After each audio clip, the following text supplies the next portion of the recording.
We be live. Hello, Durud and Shalom. So, guys, major de-escalation today. President Trump stopped the attacks that were supposed to be happening right now for 2 weeks.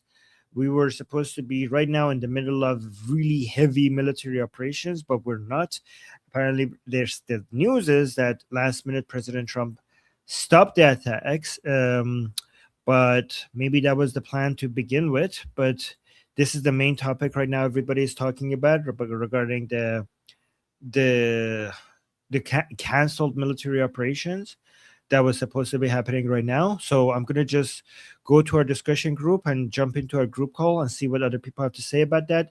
Let me know in the chat also what you guys think about what's happening. I'll keep an eye on your opinions as much as I can. If you want to join the group call, which I'm about to go into, you can join our discussion group. The link is in the QR code in the top left. The link is in the description. The link is in the chat. But let me just stop talking and just see. Okay, there's already 13 people there. Let's see what people are saying there. Let me just jump right in and talk to. Okay, let me put this up here. Okay, let's jump right in.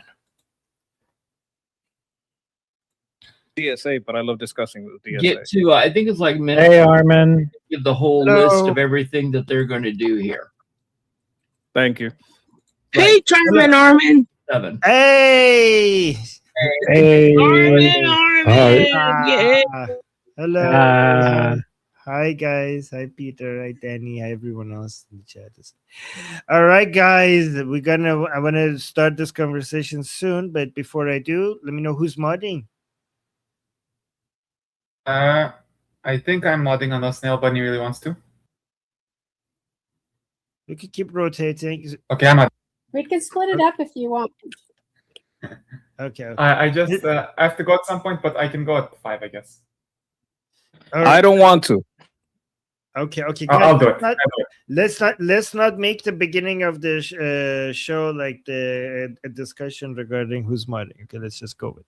All right, thank you, by the way. So, how about we discuss this for another half an hour?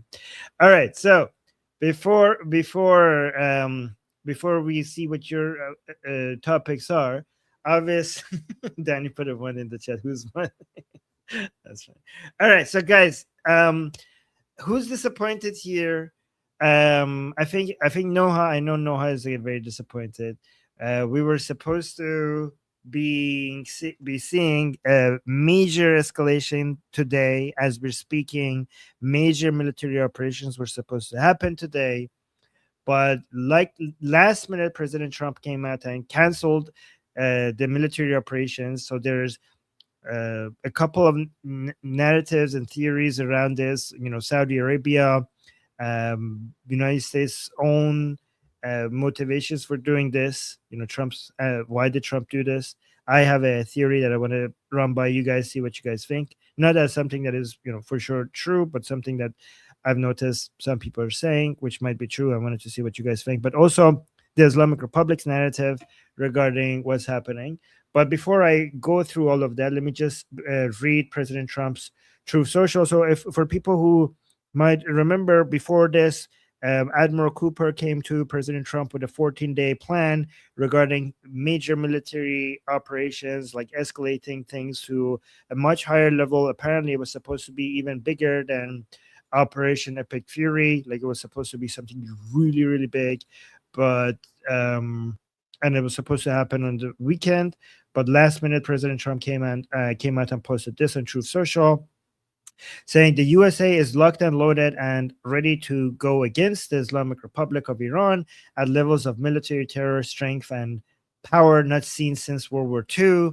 Despite this, we have just been asked by Iran and other Middle Eastern countries to hold off any attack in that the perimeters of the deal has been agreed to. This would include the immediate, complete, and total opening of the Strait of the Hormuz Strait and an end to Iran's nuclear threat. Based on this request, I have agreed for the future benefit of the world and likewise the survival of a successful and prosperous Iran to cancel the attack, subject to being able to rapidly make a deal. The country of Israel joins me in this commitment get to work, everybody, and get it done. Thank you for your attention to this matter, President Donald J. Trump. So Israelis are saying that they actually didn't even know that this is happening. So they're saying Israel agreed to this. Israel joins me in this commitment. So Israel joins us in this commitment doesn't necessarily suggest that this was done. This cancellation was done with talking to the Israelis. But again, guys, everything I'm saying to you is not just because it's on the news. I'm not saying it's true. I'm just telling you what's on the news. So what's in the news is that the Israelis were surprised by this, and they weren't told that the operations were canceled. They thought that the operations were going through. It's also on the news. Again, just remember, when I'm saying it's on the news, I'm not saying it's true. It's also on the news that CENTCOM didn't know that the operations are canceled until last minute. It's also on the news that the Saudis talked to President Trump, and they were the ones who were pushing for the attacks to be canceled. It is true that the Saudis are very vulnerable, and they're terrified that United States attacking the oil infrastructure, like the power plants and bridges and other infrastructure of the Islamic Republic, would mean that they are the ones who have to pay the highest price for it, because it's going to be their oil infrastructure that would be attacked by the Islamic Republic. Here's a theory that I want you guys to consider, and let me know what you think. I think it is possible that President Trump did not cancel any attacks. The attacks were not going to happen. I think it's possible that President Trump made it so much like an attack that was going to happen just to get the Islamic Republic come back to the table. And they managed to, it's possible that President Trump got exactly what he wanted. He created a scenario where it seemed that an attack is inevitable and is coming. And they were so careful about it to make sure not even the Israelis and CENTCOM were, like, everybody was behaving in a way that an attack is imminent, to the point to have a meeting with Netanyahu and make him very, very happy about what's about to come, to get the Israelis also doing all the things that will put them in preparation for a war, just so for the Islamic Republic to think like, okay, this is serious, and basically come to the negotiating table and give the Americans what they want. And they did. Araghchi came to the table, and apparently he gave Trump something that he made him very happy. Again, I'm not saying this is what's happening. I'm just saying consider this theory and respond to it, whether you agree or disagree. And apparently whatever they agreed to was big enough for Trump to be satisfied with. The problem is that immediately the state TV of the Islamic Republic is not saying this is a lie. We didn't agree to anything. And even if Araghchi, I mean, you guys know, and I know that you guys know that even if the Araghchi and Ghalibaf or anyone else agrees to anything, that doesn't mean much, right? Like, just because they agreed to it, like, you could come and promise the world to President Trump, it doesn't mean that it's going to happen. So just even if they wanted it to happen, you're not talking to the Islamic Republic. You're talking to a segment of the Islamic Republic that doesn't represent the rest of the Islamic Republic. So that's what the situation is. Let me see. Let's go to you guys and see what you guys have to say about this topic, and whether any of this news is real. If you think this is what happened, why, like, and if you don't agree with these theories, what's your theory of what happened and what can be done about it? All right, let's go to you guys. Okay, Noah's first. Yeah, Armin, it's like you can read my mind. You knew exactly how I would feel. Yeah, I'm definitely not happy. I don't know what's going on at this point. I did hear that Saudi Arabia was potentially behind this. And if this is true, then Saudi Arabia needs to, forgive me, grow up hair. They need to stop being chickens. I seriously don't know what to believe at this point. Just because of all the highs and lows on this mental roller coaster that all of us in the diaspora have gone through. But at this point, I just want to say, just freaking bomb the regime, end it already. It's free Iran. That's what we all want. That's what we all want in this chat. And I don't know if the real reason is if we're not ready, if we don't have enough ammunition. I don't know what the real reason is. But it seemed like there'd be enough time. I don't know. But yeah, thank you, Armin. Thank you. Thanks, Noel. Let's go to Raham next.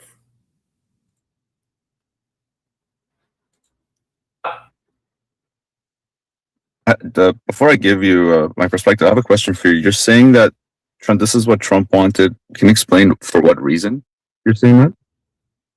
Wanted what? Like what happened? This is like he was playing everybody to achieve what? Like he was pretending that he was going to attack, but there's a deal or to buy more time? To get a well, I mean, Trump always wanted a deal from the beginning. Okay, because it would make sense if their defensive capabilities are not ready, and he was doing that to basically get them more ready and also try to get a deal at the same time. So I feel like I have whiplash. Yeah. Yeah, I mean, even if we the military, defense, if everything was ready for a major military operations, at the end of the day, President Trump always wants a deal, right? He wants a deal. He always wants a deal, but it doesn't matter that he wants a deal.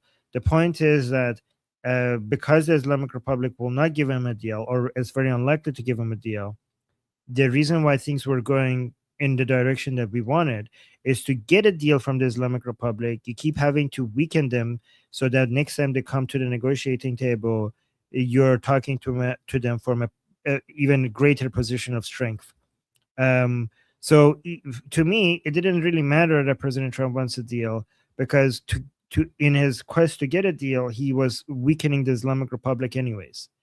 And I also give the chances of the Islamic Republic agreeing to a deal very low. I mean, the monkey points that is, if even low, is very high, which I agree. But at least they were hitting the Islamic Republic really hard in trying to achieve that goal all this time. Yeah, I mean, I think anybody who's not genocidal would be happy with a surrender deal. It's just not a possibility when it comes to this regime. It's just not going to happen. And I guess the part of the deal that they said they already agreed to was opening the Strait of Hormuz, and Iran, Islamic regime apparently agreed to having like a one-way traffic where they cross in from the Iran side and then they come out from the Omani side. But they already went against it and said, "Yeah, no, that's not what we agreed to," and everything. It's like it's the same. Like I feel like I have whiplash every single time. It's like just over and over and over again, and it's frustrating to follow for sure. I can argue why Trump would do this, but I also can argue, like I can also understand how this is kind of getting out of their hand in a way, because it's taking too long, and that's the Islamic regime's tactic, right? It's just to delay them until the primaries, and then the admin will be royally fucked. So, So the Islamic Republic is now the Islamic Republic is now convinced that they have the upper hand, because this is the 5th time that President Trump promised a major attack, and then he quit last minute. So the Islamic Republic's understanding is that they probably can't do the thing that they say they want to do, and that's why they don't do it, and that's why this has emboldened the Islamic Republic to. The Iraqi might come and do an agreement regarding the Strait of Hormuz, but the RGC sees this as a win and says, like, look, we killed Americans, we bombed their bases, we're doing whatever we want. We're now expanding the war to even Egypt and the Suez Canal, and these people are still not attacking us. So we need to see how much more we can push this, because it seems like the Americans are incapable of actually responding to us. So this is going to embolden the Islamic Republic to do more. And you're right, regarding the agreement that Arakshi came up with President Trump, was that The northern part of the Strait of Hormuz would be the lane that the ships will come in, and the southern one would be like the Omani lane will be able to leave. So that's the agreement that they came up with, because his Araghchi's understanding is probably like, if the ships have to go through our lane, eventually we could like turn that into a framework for collecting tolls anyways. It doesn't have to be both from our lanes. But immediately after, the rest of the Islamic Republic came out and said like, BS, we didn't ever agree to this. It should all go through the northern lane. Basically, fuck the Omani lane. That's, everybody should come through the northern lane. And we didn't agree to anything. They're saying that Trump is lying, that we came and agreed to anything, because he's just making up stuff because he doesn't want to attack. He can't attack, so he's just going online and telling people that I got a deal. He got nothing. He's imagining things. That's what they're saying. Yeah, and also the narrative is that we didn't want to make a deal. He came to us, so absolutely they're pretending like they have the upper hand right now. And I mean, it kind of seems like they do.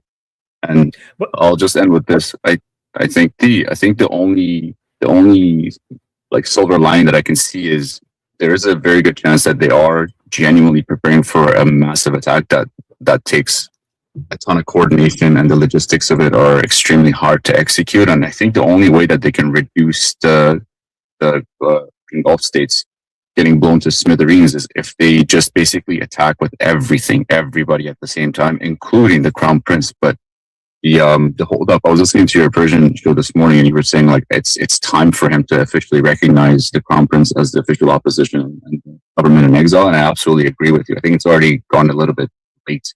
Like they need to do it already and legitimize it. Yeah, but I mean, a lot of people don't say like, "Oh no, it's not Trump who decides; it's the Iranian people who decide." Well, I mean, the Iranian people, like I heard that for so long, like, oh, Trump shouldn't recognize it because it's up to the Iranian people to pick their leader, not the Americans. Well, I don't buy that argument anymore, because the Iranian people have already picked their leader. Like, that has already been done. Other people could recognize that the Iranian people have picked it. It's not like if President Trump, for example, comes and recognizes Princess Pahlavi's leadership of an government in exile, like Monkey says, government in exile, like, so exile meaning that you don't even have to go to Iran for you to be recognized. That means that doesn't mean that you picked a leader. That means that you're recognizing that the Iranian people have picked this leader. That's what you're doing. So you're not taking any agency away from the Iranian people by recognizing that. Absolutely. And I mean, even if you look at whose name people shouted before dying, who in the diaspora keeps shouting the name. And also, if I'm not mistaken, he's the one that's getting interviewed the most. Yeah. Other people are waiting for the last point. Just he's the one that's getting interviewed the most as the opposition leader. So, the whole world is recognizing that. So it's time. But yeah, thanks. Yep. No worries. Thank you. Okay, let's go to the next person, Sherry. 90% of the time when I'm here, Armin, I don't try and take up a lot of time. So forgive me, because I promise that's going to circle back. I am a Trump supporter. Not because I agree with him 100% on everything, but because I can't trust anybody else. I only agree with myself 100% of the time, let alone my husband or whatever. But he's let us down. And I don't like saying that, but he has, my president, the one I support, has let us down. He keeps using excuses to go to the table strongly and then backs down. And I am sick of the excuses. But I won't accept anything other than a full capitulation and the removal of the RGC. I won't accept anything other than a free Iran. And even though I support him because if I go into a court of law, I want somebody supporting me, not the other side.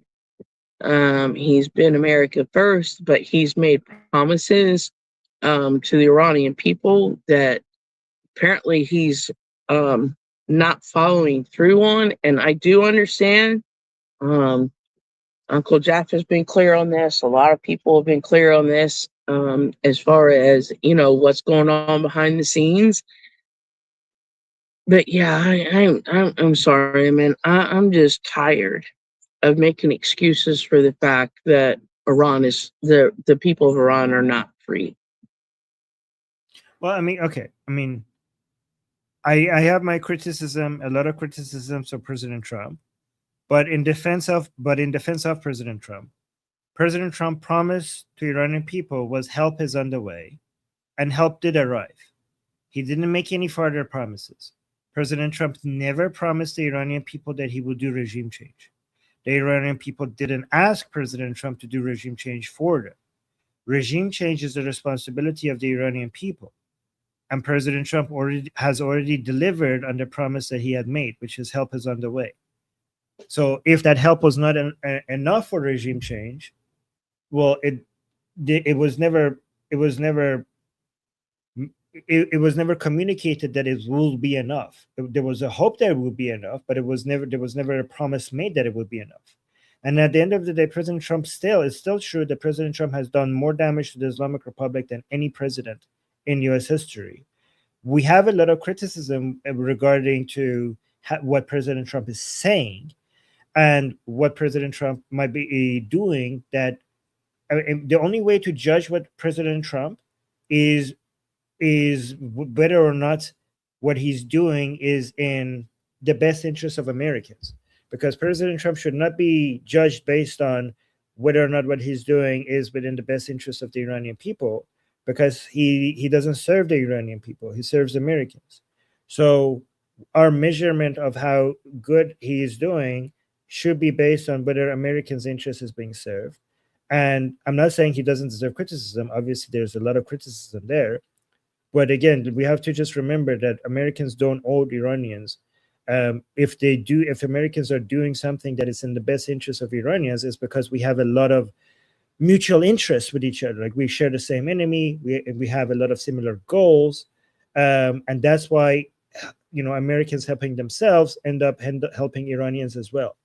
But the measurement of President Trump's actions on whether or not how good they are should always be based on American interest. I mean, and that's what you expect from our Iranians government when we are free and we have our government. The measurement of how successful our government would be based on Iranian interests. So it's only fair. Does that make sense, Sherry? Yeah, it makes a lot of sense, Armin. Am I so wrong for being just No. frustrated?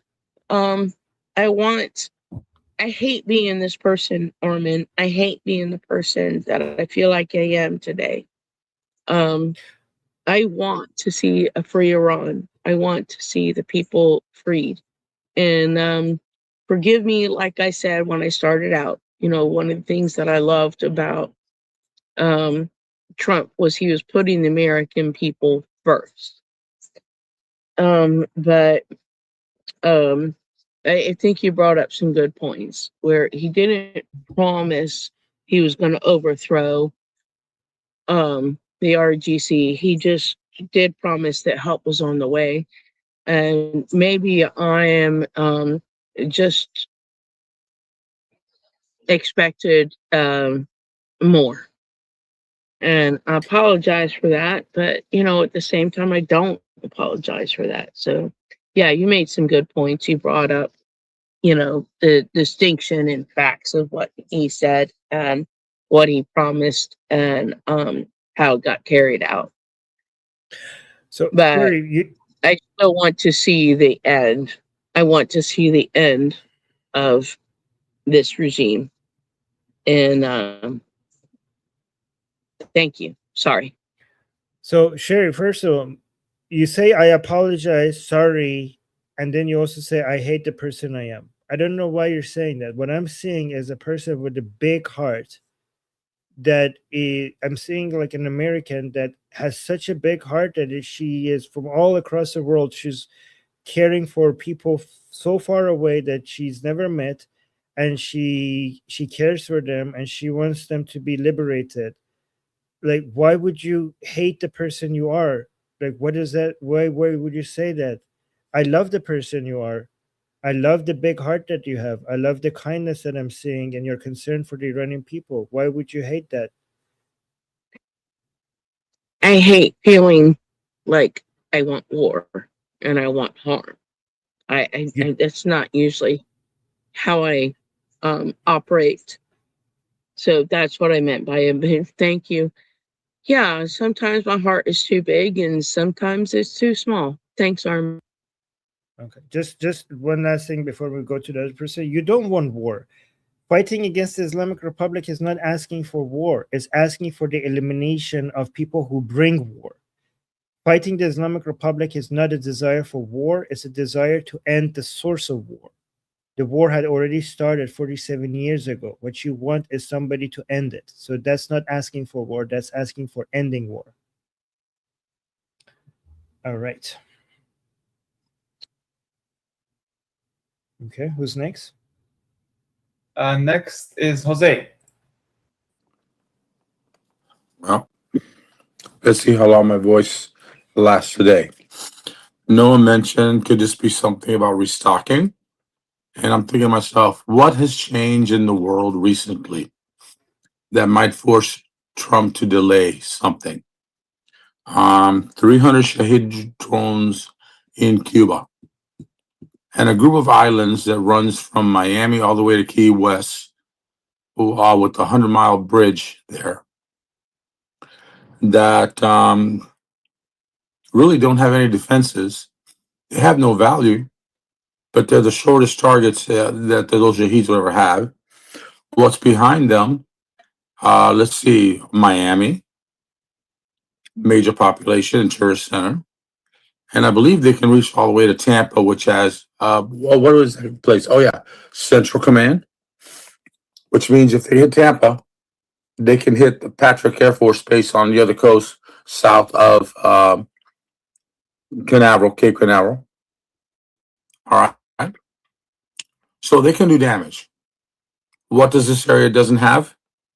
Anti-drone defense. I wish Jeff was here so he could give me an idea if there's anything happening on that line or not. You know, but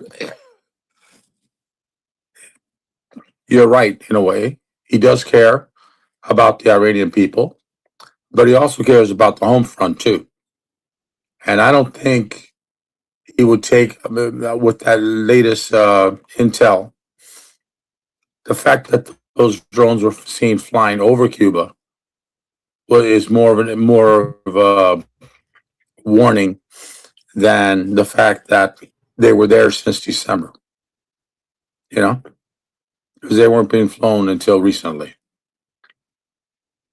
It could also explain why there's these huge drones that are circling 25 miles off the island on the Florida Straits.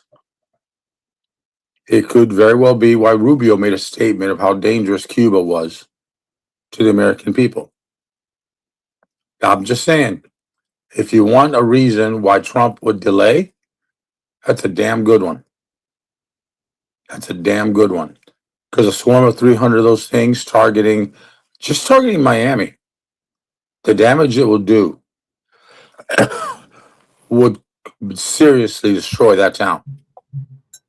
You know, so they have to provide defense. That's all I got. Okay, thanks, Jose. Nail Bunny. That is an incredibly good point, Jose. Can you hear me? Because Armin, Yep. Amir said I was quiet on my microphone a couple of days ago, so I just want to make sure. Right, so you can hear me good. So what I wanted to say was it would explain their weird advertisement of the impending attacks, which would never ever happen if you're going to actually attack. But it wouldn't really explain why Bibi was happy at the funeral. Marco and Pete look happy. None of those guys would be happy with a deal or any of that.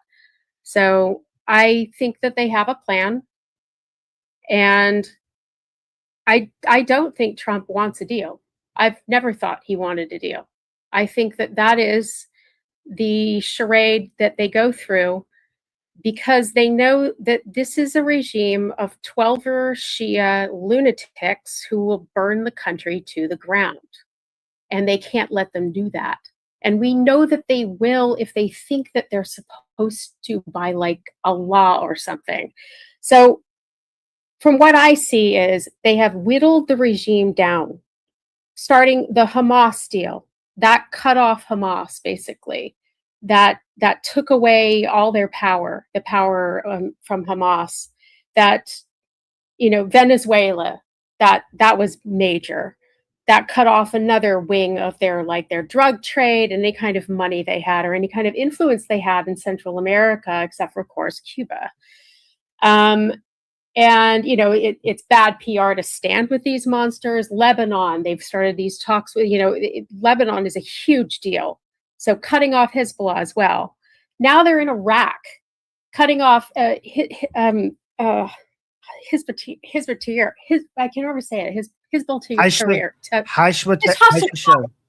mixing in that Hashishabi, sorry, and that's why I can always get it mixed up. So, and now their supporters are turning on them.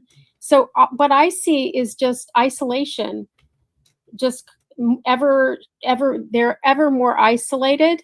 Hence the reason they're all hiding underground like rats.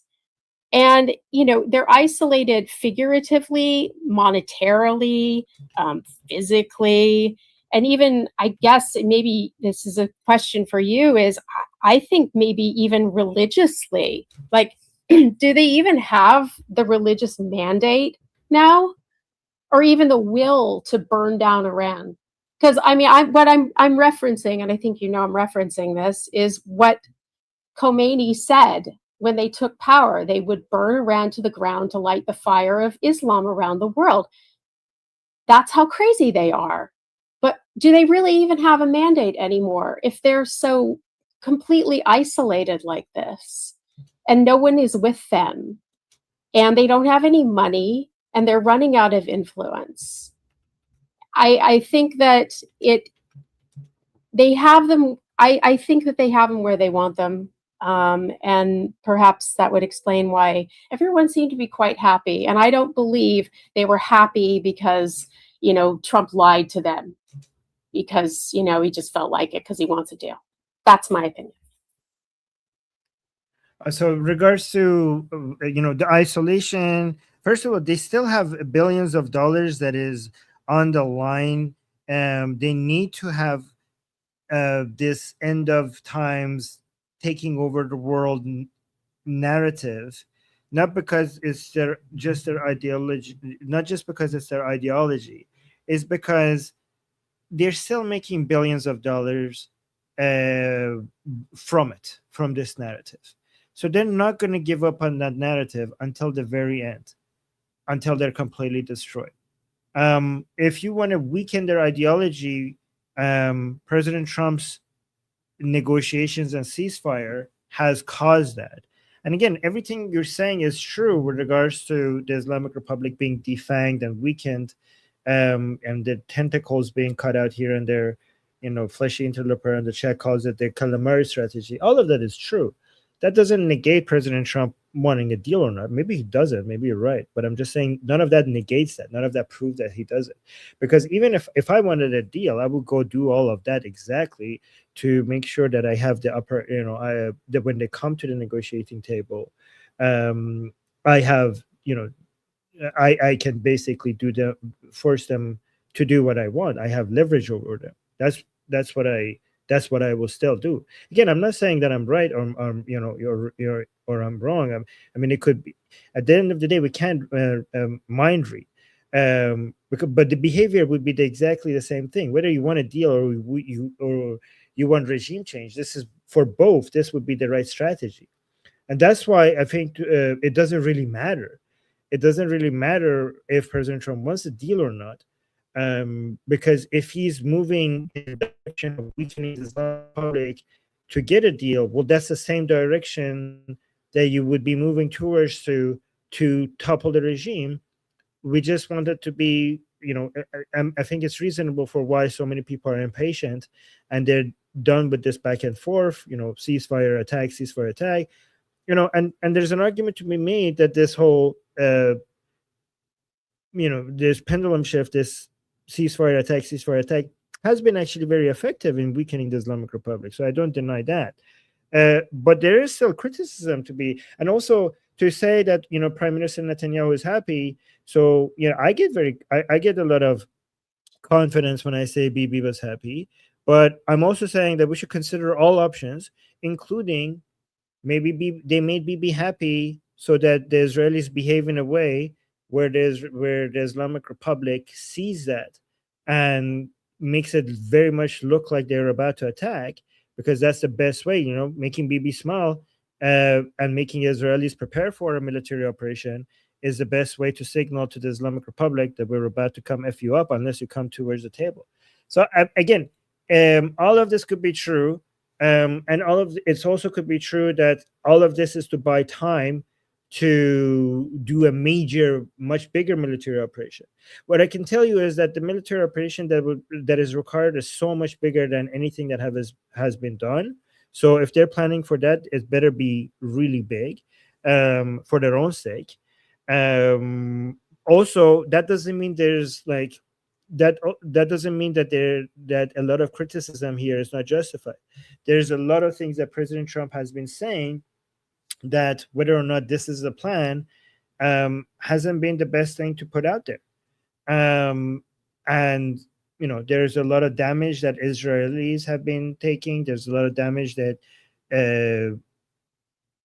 again, I'm not going to go through the list, but you guys, there is a lot of fair criticism about things that could have been done earlier that would have had a more significant impact. And if you're planning for something so big long term, much later down the road, it better be before the midterms. It better be before the midterms. Like, we can't, if you're planning, and this is all delay for something big, it doesn't make any sense. We're running out of time. So I hope we see that big giant plan of them before, how much time do we have left? Because after the midterms, it's going to be difficult for President Trump to be able to do everything that it wants. Again, some people are going to disagree with me on that, and you're like, no, Armin, the midterms doesn't have an impact. But I don't know. Some other people are saying, yep, it will basically make him not able to do most of the things that he wants to do. So hopefully you're not right in Albany regarding something big being planned. But if that's being done, it better be done soon. Can I quickly answer? Yeah, of course. So what I was sort of getting at is they're running out of people to burn Iran down. And if it's about money, they can enjoy their money in Russia. So if it's about money, then because I just don't see that they have enough people who would be actually doing that work. And that that's why I was thinking that if they're isolating them, they're whittling them down so that the main people who have all the cash are hiding underground. Why would the people who are on the surface, and can get bombed, why would they do their bidding? Why would they bother? Wouldn't they be Let me just quickly respond. This one quickly respond. So there's way more than enough people to burn things down, way more than enough people.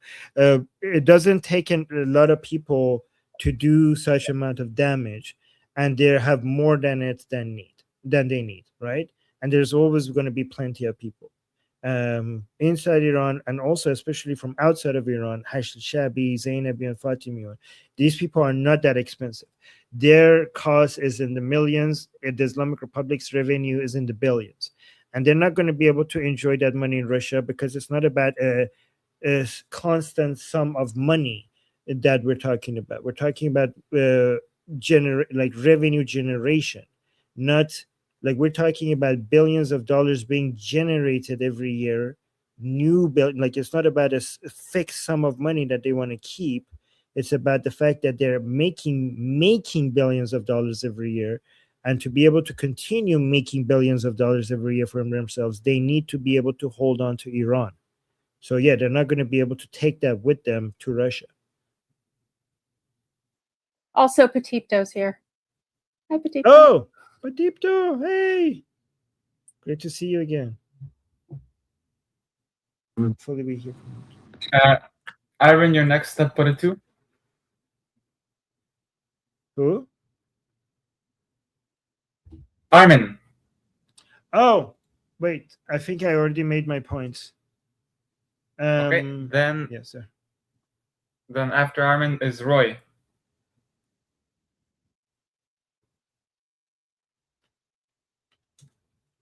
Come on, Roy. Here. For the two twice. Yes, hello. Sorry? It's you next. Yes, go. Go ahead. Yeah.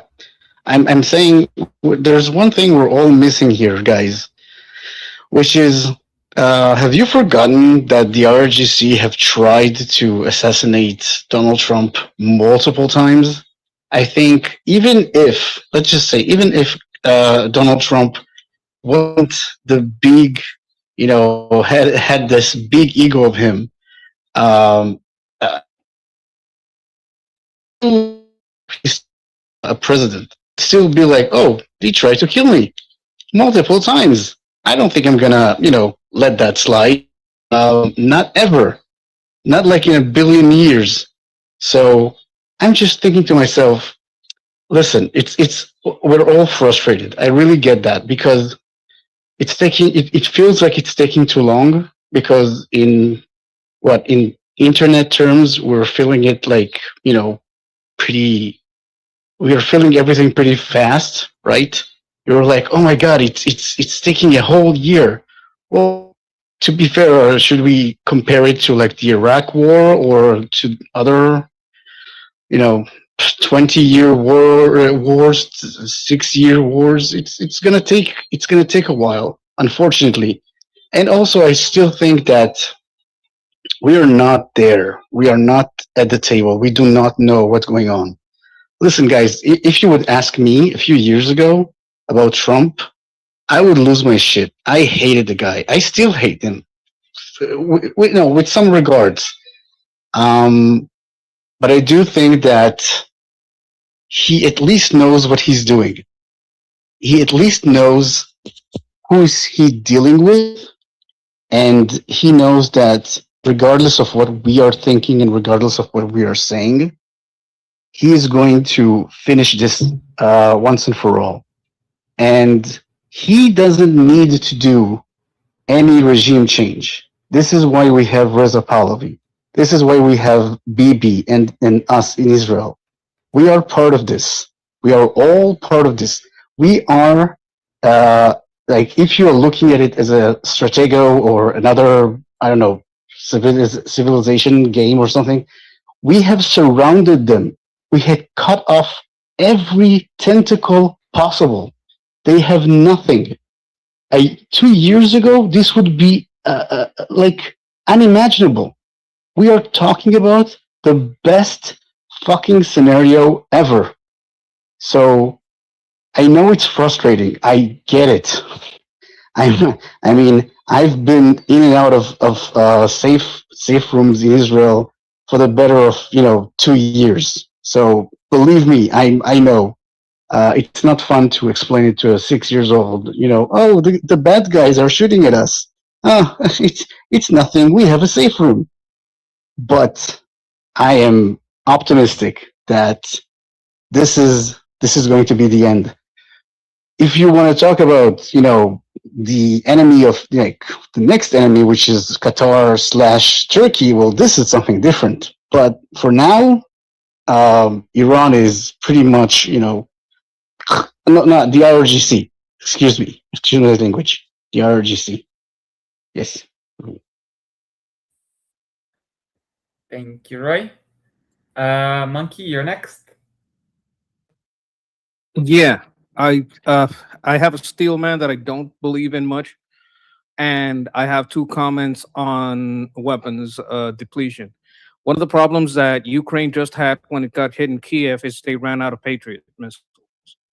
Like the system there is like completely out of Patriot systems, and that's why they couldn't defend themselves against those missiles. So there is that thing that, okay, maybe we have enough supply for us. that doesn't mean we have enough for allies. That's kind of the problem there. And when we're going to the Cuba thing, the thing about Cuba, also we don't. I'm pretty sure we would have some kind of defense there. It's just maybe not publicly known. The thing with Cuba is it's becoming up very big into the limelight, and if they had that capability, the best defense would be offense. Like something that close, the best thing you could do is go there first. I'm seeing a lot of chatter about Cuba. It's escalating and escalating and escalating. And if you take care of Cuba first, you could probably swing the midterms still in your favor without finishing the trouble with Iran. You understand what I'm saying? You can just continue how you're doing in Iran or have some kind of deal. The problem I have with that is any part of a deal that is accepted. Like I'm afraid of the reformers because the reformers don't care how they kill you. They would use a virus. They don't care if it's nuclear. It's the boomers in Washington and the boomers among the Durkas that insist on nuclear, and that's what's holding them back. My fear is that the reformers say, "Don't worry about it. We're doing something else. Whoever complains, we'll shoot them." All right, here's my steel man. I don't like my last steel man with the deal was they're not gonna get any hay, they're not gonna get any corn. We're gonna keep the money and we're gonna keep the corn, which did turn out to happen. We made that legal framework through that MOU document, created those escrow accounts, and kept everything. Depending on how you frame this new document, if they sign it, there could be some of the same traps in there, but the new traps be if this doesn't go through, the US will no longer recognize your government. And they're like, I don't care if you recognize me. And but they could slip that in there. If you break this deal, we will no longer recognize you as a government. Just one line in there. If they sign a paper that says that, okay, they have accepted that if they break a deal, we no longer recognize them as a government. So now we can recognize someone else. That's the only caveat. And this is a hell of a steel man. I don't believe it as strongly. I was absolutely sure they were never going to get that corn. I was sure. I'm like, they're going to break that deal. We're going to take the money. We're going to give it to the farmers. We're going to buy the corn, but we're not going to be able to deliver it because they are going to break the deal. I knew that was going to happen. On this one, I'm not so sure. But I do believe you can't put in whatever the next deal is that we're going to write it in there. If you break this deal, we will no longer recognize you as a government. If that line is in there, that leads way to a transitional government. Okay, thank you, Monkey. I'm gonna let Patipto jump the queue a little bit. Go ahead. Patipto.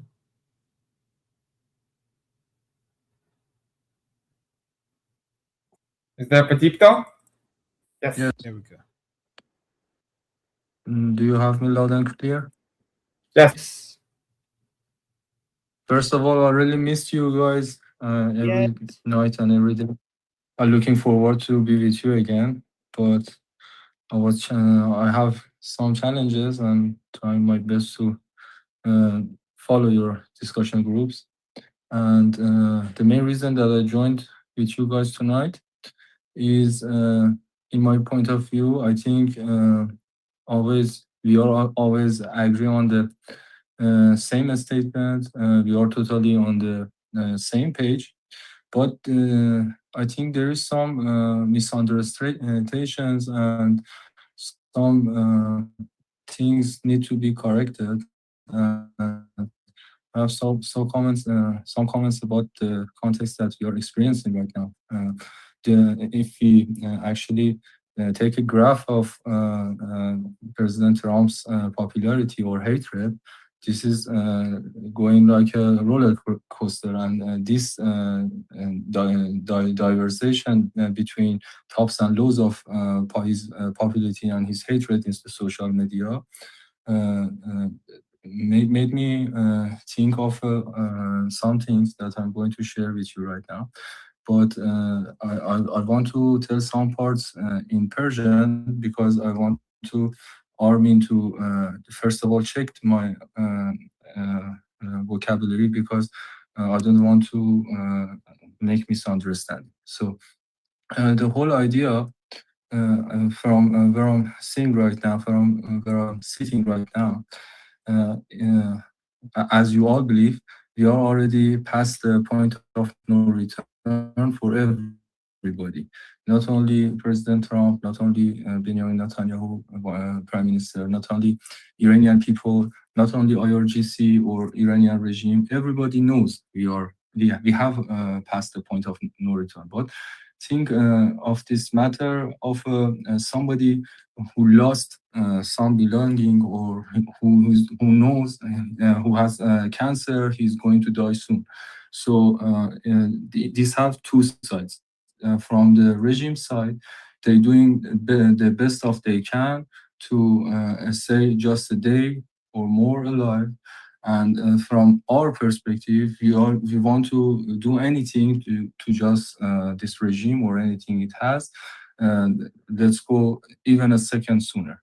But I'm here to share with you the fact that everything has been distant, and everything has been going to happen on a same pattern, and we cannot change. It's a good news that we cannot change the pattern, but we can be a part of pattern, because everybody wants to first of all, as a feeling of duty or something else, everyone to be in the good army. Everyone, as we are so lucky, everybody wants to do something for Iranian people. But this motivation of doing some every time is going to lead to making some panic attacks, and me myself also some days are going to lose hope, or even in social media act like a panic. But the main answer to this situation, everybody must do their part or their job on their own place. Nobody can dictate to President Trump or somebody else to do everything they know. And as we are experienced already, everything's happening before the day that is going to happen. Everything's going to be cloudy, and every situations are going to every decisions are looks like foggy. But after the main thing happened, so many questions is going to answer. As President Trump himself always tell in any time he can, that let's the process is going to done completely. But the main thing I'm going to share with you, and in short, I'm going to tell Armin, is it, are you okay, Armin, to translate? آره چند دقیقه است؟ خیلی کم، 10 30 ثانیه. میخوام فقط با هم ریویو کنیم قبل از این شیر کنیم. آره نه با چش حتما بفرمایید. بله. ببین مسئله اصلی که میخوام به دوستان بگم، چون اون برای گود که شما هستین که همه چی مشخصه. دو سه تا سوال مهم هست. یکی در مورد اشغال ایران و تجزیه شدن، حالا از تجزیه طلبای کرد گرفته تا مثلا حمله از جنوب و اینجور چیزا، که اینا داره هی فرکانسشون زیاد میشه و لازم ما در موردش صحبت بکنیم. و نکته دومش هم اینه که در واقع همه دارن به این فکر میکنن که، یعنی مین استریم اطراف من و آدمای داخل ایران و سوشال مدیا که دارن میبینم، همه دارن فکر میکنن که خب اوکی، آمریکا مثلا به قول خود جمهوری اسلامی جهانخوار اگر بیاد اینجا کاری بکنه، پس در آینده هم میخواد مثلا منافعی از ایران ببره. میخوام بگم که در واقع این در کانتکست مثلا ایجاد کردن یا پیچیدگی ایجاد کردن، عملا چیزیه که جمهوری اسلامی میخواد. اینو برای که طولانی نشه اینو صحبت کنیم، بعد گرش هم، یعنی جواب کوتاهش هم آخرش میدم که بریم به پایان برسیم. So Patipta is noticing that, based on what is happening inside Iran, he's noticing that there's a lot more often we're hearing narratives and information and statements from separatist groups, like Kurdish separatist groups, and also separatist groups from the south. This is something we need to talk about. This is the threat that is growing inside Iran that we need to talk about. And also another narrative that is growing, and these are narratives pushed by the Islamic Republic itself, right? Another narrative that is being pushed more, and you hear more of it from within the inside Iran by the Islamic Republic, is that if the Americans come and they do something, like let's say, for example, if they contribute to regime change, then they probably want something to their share of. Like, for example, like the Islamic Republic is trying to convince Iranians that even if you get regime change with the help of the Americans, well, if the Americans helped you, they're not going to do it for free. They probably are going to want something in return. So they want their share. They're not going to just leave. They want their share from Iran. And you guys are basically, you have to be mindful that if you use the Americans to do regime change, then the Americans are going to come and take parts of Iran for themselves because they would want their share. Did I translate correctly, Patipto? Is that what you're?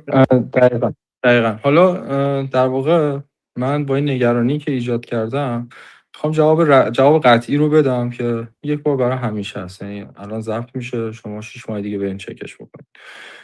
مسئله اصلی اینه که اتفاقی که داره میفته نه بر اساس باب میل من، نه بر اساس حالا خواسته دلی منه. این تحلیلی که دارم بهتون میگم، این یک محاسبه شبیه سازی ریاضیه که فقط در همین حالت جواب میده.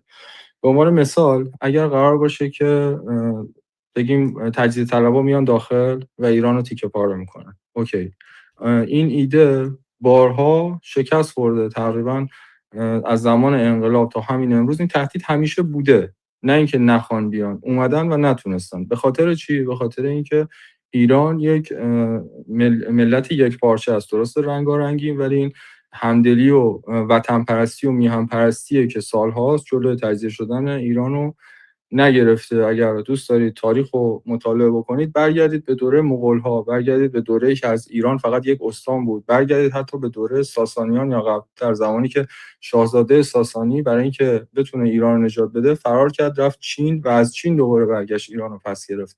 تکرار این اتفاق به خاطر میهن پرستیه و این ارتباط عمیق بین مردم و خاک ایرانه. پس این میشه جواب اول بابت اون تئوری که همه بگن شاید این احتمال میخواد رخ بده. پس با این جواب این تئوری کلا از رو میز برداشته میشه. اینو بگیم برام بعد. So, particularly saying, so these are the concerns that the Islamic Republic is basically spreading inside Iran. So the answer to the first one, the separatists, is that even if the separatists come, we shouldn't be afraid of that because their plan has always failed, not just recently, but for thousands of years. Like Iran has remained, even though Iran is very diverse, it remains united. It remains in one piece. It has basically a very strong national identity because of its patriotism.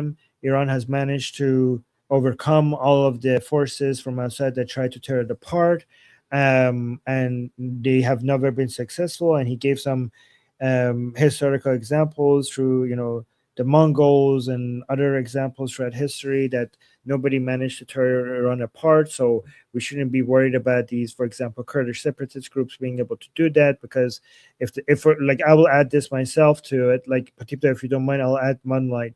If the Mongols couldn't tear Iran apart, a few hundred Kurdish separatists would not be able to do that. Kurdish separatists would not be able to do that either.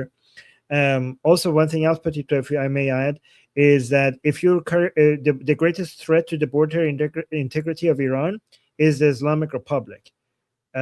It's the Islamic Republic that has made our military so weak that challenging our borders is even possible. So those are two lines that I added myself. I hope you don't mind. ممنونم و عالی. توی قسمت دوم بحث این که حالا خود آمریکا یا هر دولت خارجی زمزمه است در مورد امارات، عربستان، جزیره ها، در مورد اینا صحبت میشه.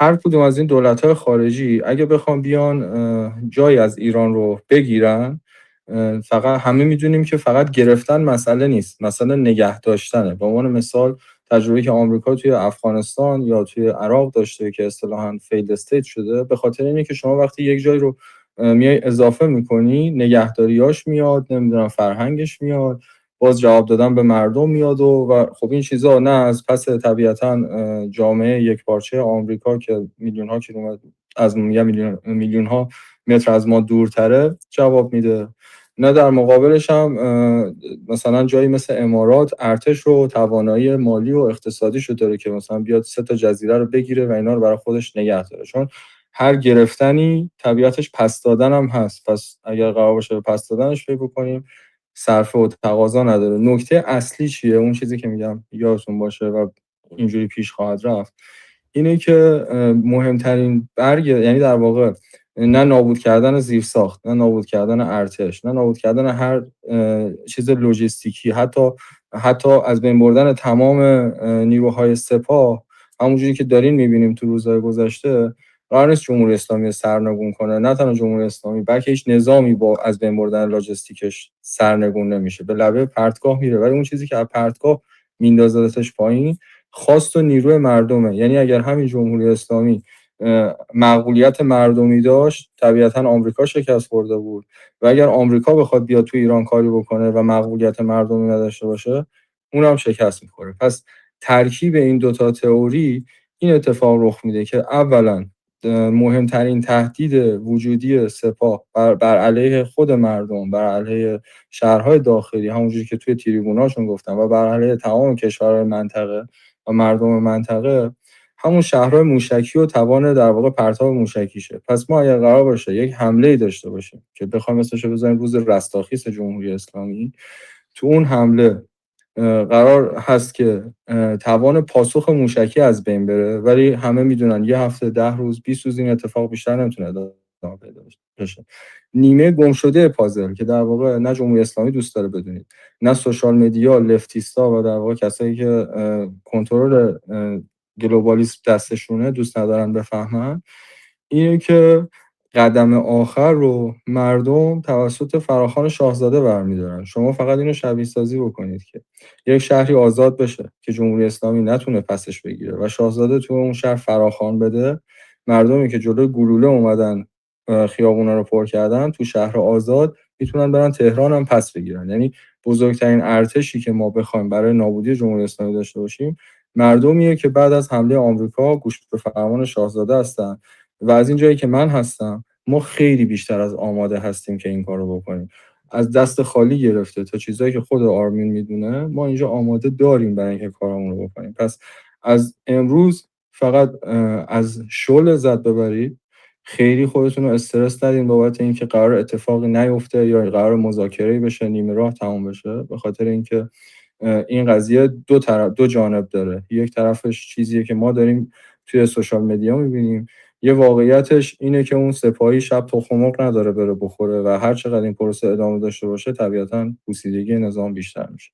و قسمت آخرم اینه که مهمترین چیزی که در طول این 47 سال جمهوری اسلامی خواست از بین ببره چون تهدید وجودیش بود، اونم همیشه زندگیش سعی میکرد توی حالت انکار باشه، باور مردم به خاندان پهلوی بوده و شاهزاده رضا پهلوی توی قضیه قیام دیما اینو ثابت کرد. پس ما اگر این کارت توی جیبمون داریم و مطمئن هستیم بهش، قرار نیست دوباره خودمون رو ثابت بکنیم، قرار فقط روز قیامت بیایم جمهوری اسلامی رو دفع بکنیم و از فردا شکوفایی رو دور هم تجربه بکنیم. این چیزیه که برای ما نوشته شده. حالا 2 روز عقب بیفته، یه هفته جلو بیفته، یه سری هزینه‌ها بینش بدیم، همش مقصر جمهوری اسلامی.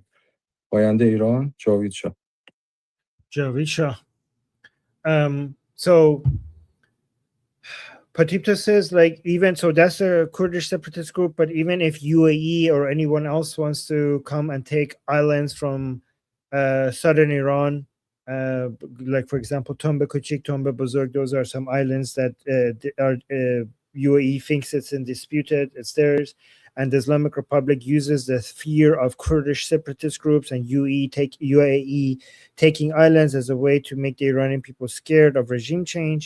So he already talked about the Kurdish separatist groups.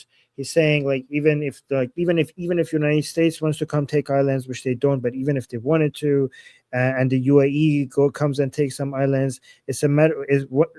there is a matter of taking it, but then there's also a matter of keeping it. Just because they can take, even if they do take it, they're not going to be able to keep it because the cost associated with keeping it is going to be so much against the will of the Iranian people.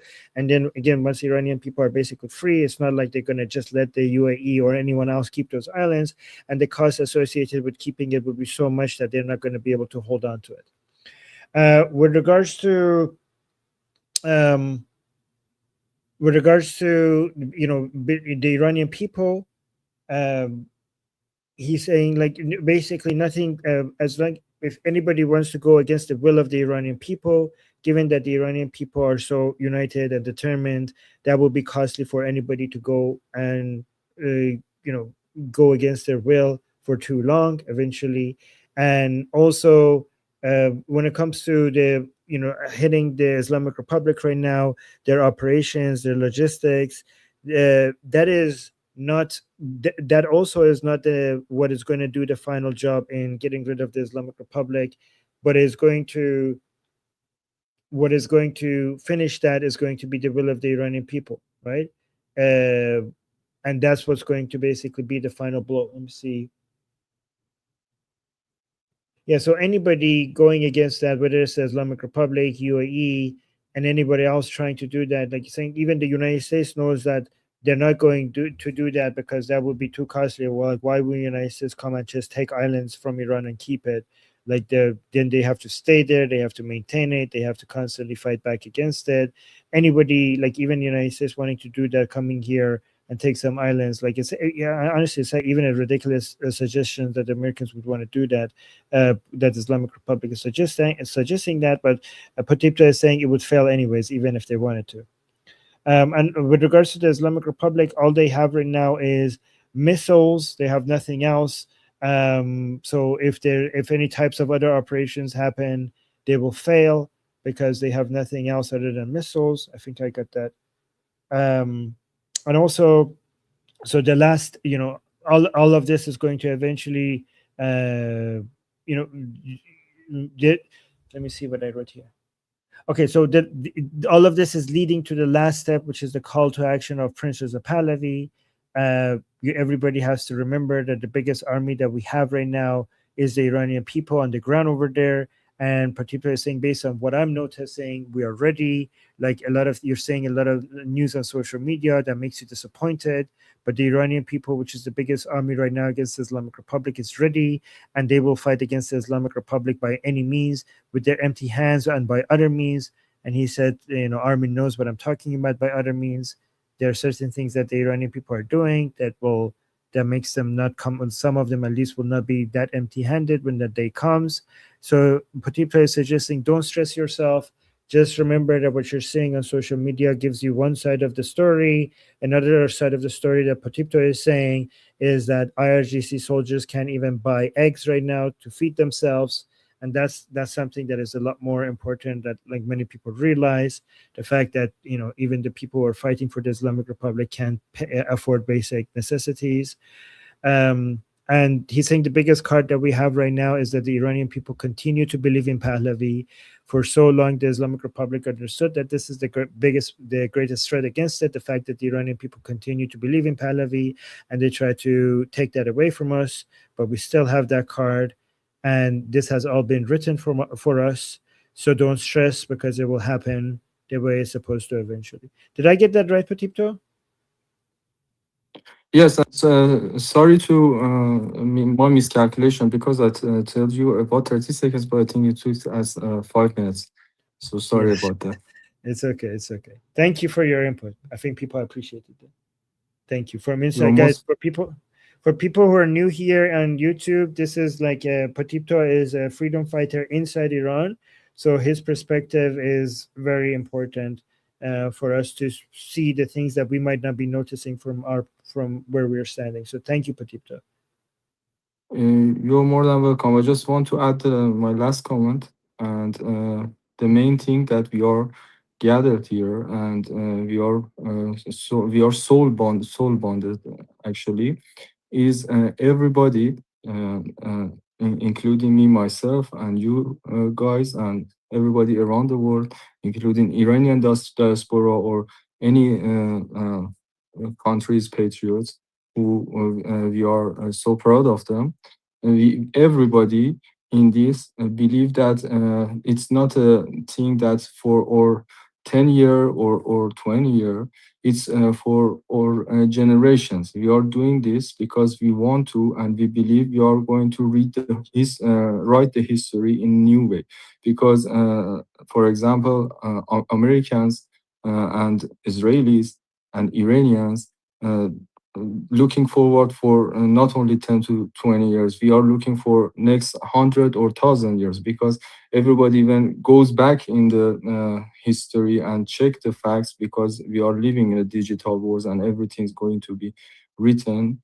We all know we want our generation or next children be proud of us. So me personally, I'm always proud of you. I believe with that fact, we're going to win, and this winning is going to be enormous for us and each other in this matter. So thank you for listening to me. Thank you, Pratipta. I appreciate that. Okay, and Javicha. Okay, who's next?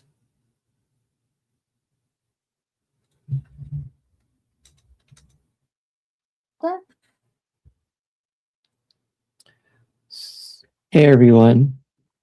I actually think that I have a different take on Trump and his actions. And I think that, I think that he actually does want to avoid any sort of war effort in Iran. I tend to think that he's probably rather selfish about this. He does have a huge ego. And I guess what I'm concerned about primarily is that we have this perception that he did not promise the Iranians help. But the fact remains that protest would not have even begun if it wasn't for the U.S. interfering with their finances. It's because of the U.S. and the Treasury and all this, whatever they were doing behind the scenes that actually caused, or I should say, escalated the financial strain that Iranians were feeling, which resulted in the protest.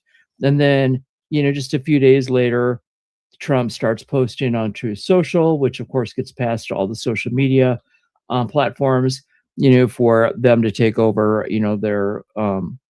their government buildings, that he's going to have their back. And while I agree that he did not say verbatim that he would overthrow the regime for them, the message was absolutely implied that he would help them much more than we have. I should say we. And because of that, I find the behavior to be very despicable. Iranians are suffering right now. They're suffering a lot. It is now August. This has been going on since December 28th. And the fact remains that we've got an administration here in the United States that apparently doesn't give a rat's ass about 90 million people that are suffering. And that really bothers me. Now, we can sit there and argue and debate all we want to that, he cares and that his hands are tied, et cetera, but he had all this information in the very beginning. So if he was not intending to fully help the Iranians, then he shouldn't have made the promises that he made. Because frankly, a lot of us understood those messages to mean that he would literally have their backs. And while he did for a short bit in February, he absolutely did not up until then, and he hasn't since. And we can again argue that it takes time to prepare, et cetera, but we are talking to civilians who went out on the streets barehanded and got massacred and are still being executed every freaking day. So we have to take some responsibility here, and we need to act. And I am an American, so I feel that I can definitely state that I'm very unhappy with how things have run in my country. And I also believe that we are going to be screwed at midterms if he does not figure out some sort of resolution like ASAP. And this, I'm not talking about just with Iran. I mean, of course, we've got the leftists that are dealing with all, their worries about fuel. But I mean, the DSA, the concerns about the Socialist Party, that's become a really big issue. And if they do take control of the Senate or the House, then everything to do with Iran is just going to be nothing. I personally think that Trump really is into making a deal. And I think that we put more of our personal hopes into our interpretations of his behavior than maybe we should. And I just wanted to say that I think that we need to do everything in our power to try to convince, our government, for those of us that are American, to act. I mean, I think it's we the people that are going to make this happen. That's just my point.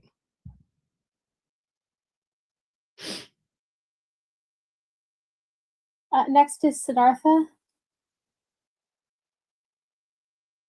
So I want to I want to just talk briefly about my own experience and the perspective that it gives me. I was in Israel on October 7th.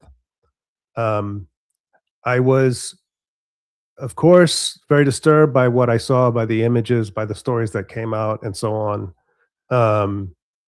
I didn't actually feel personally in danger, fortunately, but I was deeply affected by what I was seeing. But I have to say that I wasn't really surprised by Hamas's intent, and I also wasn't surprised by the sort of Western reaction. Again, it was extremely disturbing, but it was not surprising. So at that moment, at that extremely dark moment in Israel's history, so many voices around the world came up to condemn Israel, and in the process to condemn my friends. So it was personally damaging. Now, the reason why I'm here, Armin, I've told you before that I followed you for a long time, since Secular Jihadis, since episode 1, I think. Now, I was interested in that because I was interested in critiques of Islam that were kind of, otherwise I was not hearing, right? I was observing certain behaviors and I was not hearing the critiques. So this is how I discovered you. Now, I never identified as an atheist, so that wasn't really my connection. I was just interested in this, and I was pleasantly surprised to find people giving honest critiques of Islam. So I followed you since then. But why am I here? Okay, why am I here in this group? So the reason why is because at that moment, there were, fortunately, few people who stepped up and sort of took the burden of defending Israel and extending a hand of friendship, but nothing like the Iranian community. There was nothing like that. I didn't see that anywhere. Like, it was so strong and so vibrant and so courageous. And I just felt immense gratitude for this community. And as I've thought about it more and more, it's not only that, it's that Israelis, I feel for them so much because of all the hate that they endure. And I know that it's based on lies. I know that from personal experience, how much it's based on lies. But even Israelis are generally happy and prosperous people.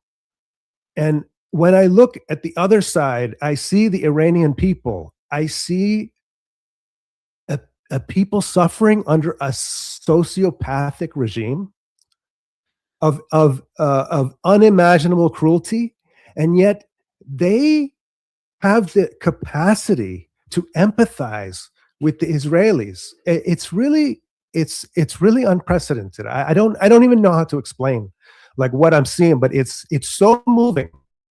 And so this is the reason why I'm here. Now, I wanted to put that in context because I look at where we were on October 7th and where we are today. And I think there has been actually so much achievement. There's been so much for us to be grateful for. There's so much. We look at Syria, we look at Hezbollah, we look at Hamas, we look at Gaza, we look at even the IR. We've done a lot of damage. And of course, the job is not done. But when I look at the information narrative, what I see is that the IR and the Muslim Brotherhood have conducted a generational war to control the narrative, and so we are in a generational war. I would love for this to be resolved today. I would love it, but I am prepared to keep fighting, and because they are prepared to keep fighting. That's it. That was very.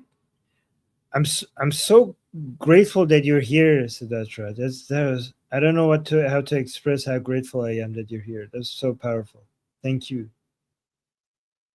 Thank you for being here. Thank you for adding your voice. Yeah. Sorry.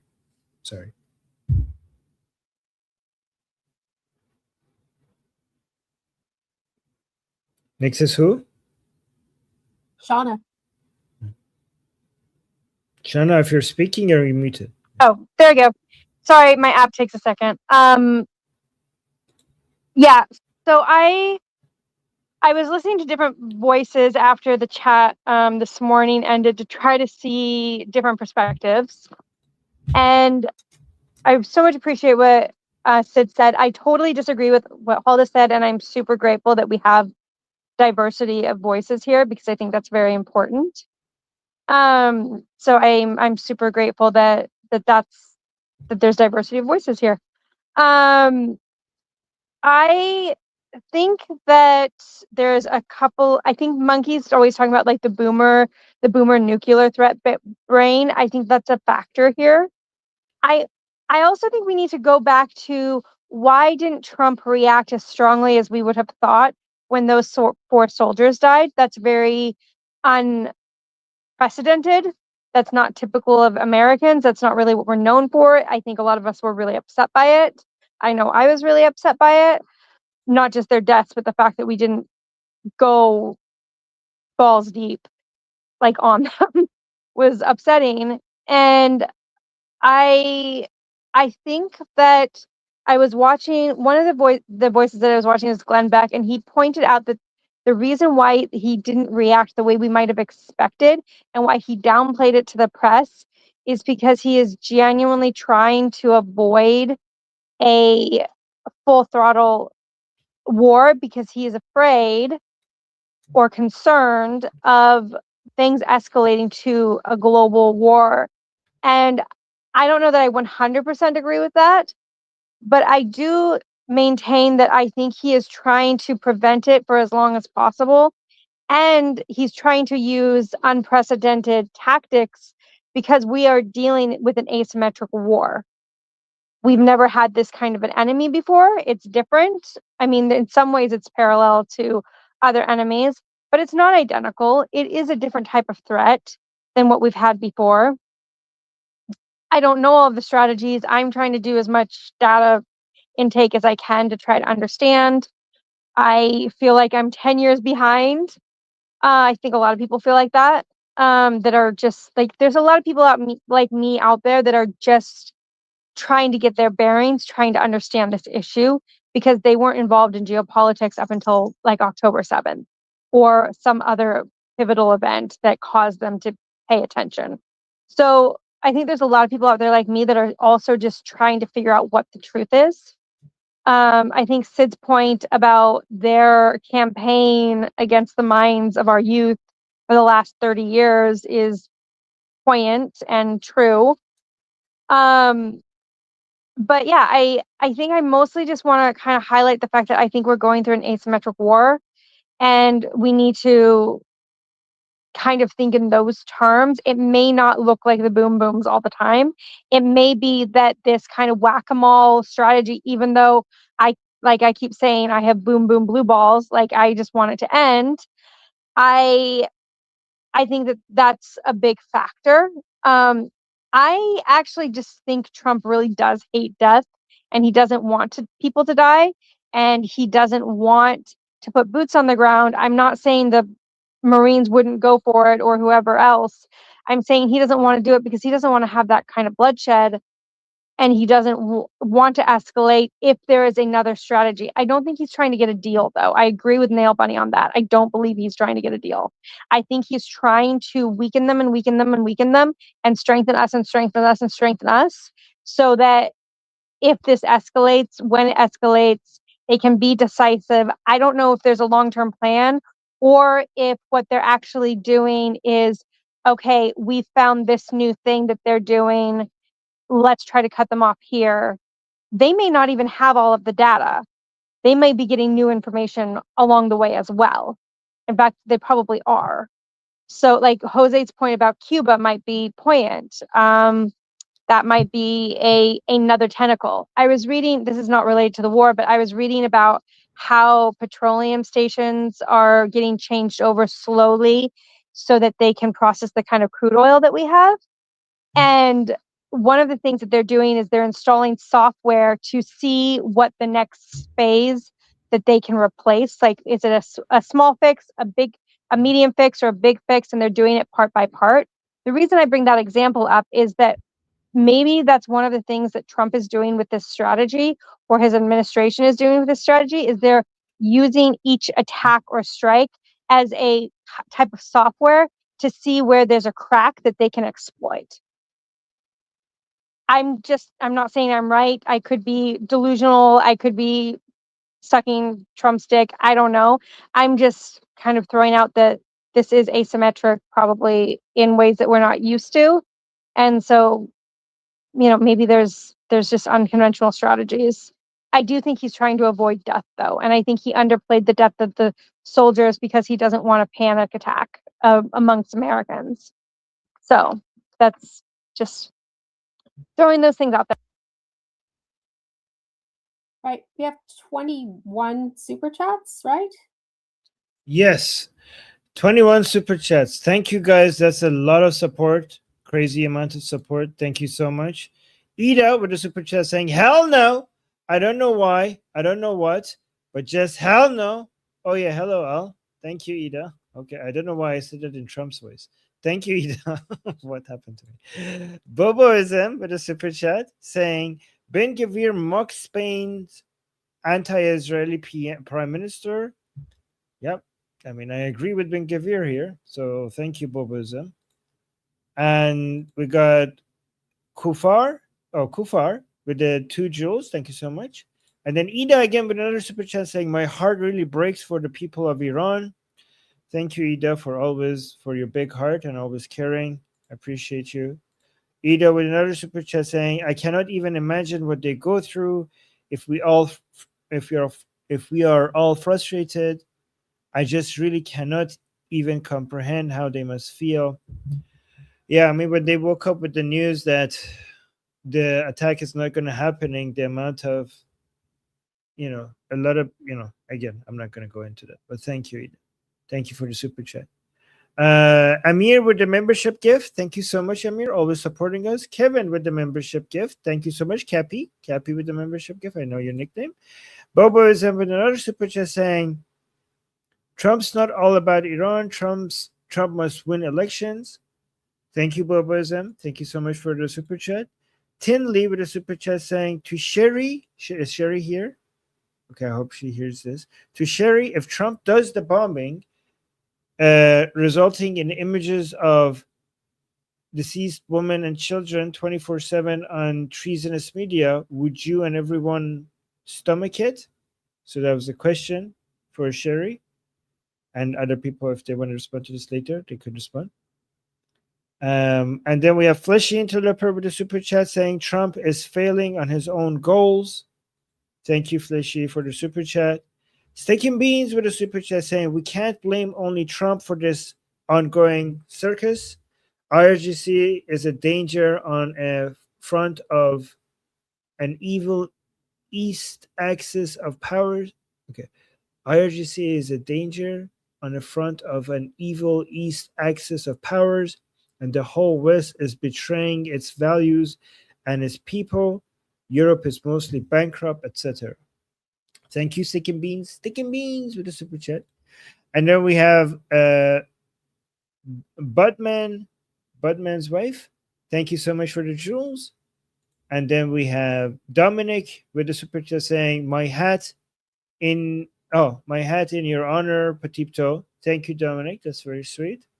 And then we have Fleshy Interloper with the super chat saying super salty confetti. So this was our confetti super chat, and it's a very salty confetti. Fleshy Interloper is salty today. I don't know why.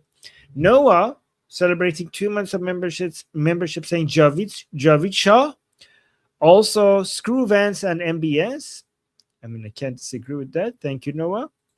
Steak and Beans with a super chat saying, Monkey, 100% agree with you. I also think USA must start large, like huge magnitude of production, scale up fast, like drill baby drill.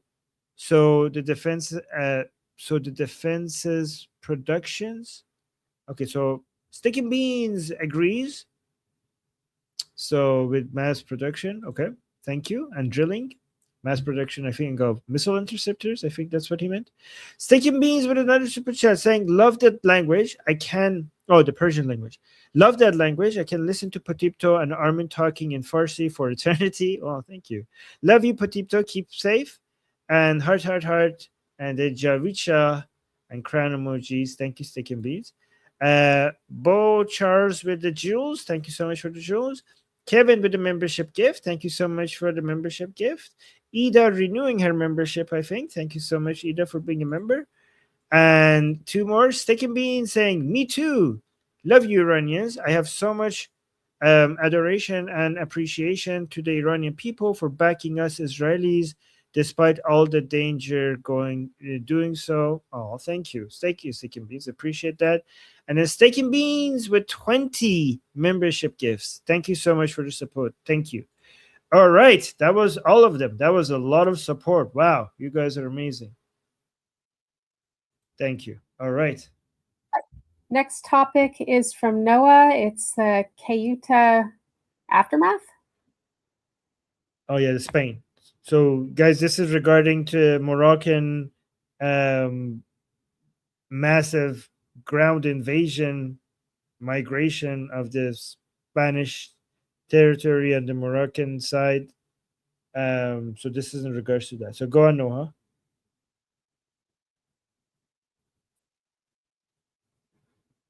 Noah? Do other people have audio? Because I don't. Can you hear me? Yes, go ahead. It was my audio, Jack. So Right. after what happened in Ceuta a few days ago with, I think it was 100,000 migrants that crossed the border, and sadly left 72 people dead from the last I heard. I know there have been cleanups. There have also been that have been happening, but there are still hundreds of migrants that have not crossed back into Morocco, and that has caused concern with residents. I was watching a video today. Some shop owners saying at a restaurant that they weren't able to open up until today, and they have to be vigilant because they don't want the food from customers to be stolen from the migrants, because there's still a bunch of them there. And there's also a lot of people in Spain asking themselves like whether they should have open borders at this point. And a lot of them are saying that they need their borders need to be, fortified more because of what's happened. So that's a good thing that a lot of them are waking up. How even the prime minister of Spain at the time was sounding like he's doing a 180, although at this point he's doing that probably to survive because a lot of people are asking him for his resignation. Speaking of which, while they are still cleaning up and there's still migrants there, he decided to go on vacation to the Canary Islands. Not a good look for him. Italy is still wanting to kick Spain out of the Schengen area, which is the free movement zone in the EU. And at this point, I guess my main question is the idea of open borders dead at this point? Because and this is my last point, because you have this situation that has happened in Spain where a lot of migrants came in, trashed the place. Sadly, people died. And you have this exact situation that happened. So, yeah, thank you. I'm going to look into people's reaction to this, but I see there's some twos into this in the chat, so I'll put my two before I respond to it. First is Jose. Okay. First update: 79 dead. They found a few more floaters in the water, and that was as of 3 hours ago. So yeah. I want to bring up the point of why they came across. They saw advertisements on Instagram and TikTok about jobs and free food available inside that particular town. When they found out no food was available and no jobs were available, they were easily handled by the police. Over 57 to 60,000 have been forced marched back across the border. Okay. So mainland Spain was not invaded. It was just that particular piece of African land. That's the first part of it. Second, there was a group, I think it was about 1,000 of them. No, it might be more. I don't know. That refused to go back. They're actually claiming real asylum. They didn't bring their documentation. They're not going to get asylum. Okay. Pedro Sanchez did say that this was a major issue that we have to resolve, and that's why we sent the military to resolve it. I don't believe half the shit he says, but he said it. So yeah, that's happening too. They're going to be sent back one way or the other. But it was interesting because I saw some young kids show a reporter the Instagram account promising him jobs and the like. And the guy took his phone, ding, ding, ding, ding, ding, ding, ding, ding. Pakistan, the account was from, not Cuenta. So they were responding to an advertisement for work and for free food. All right.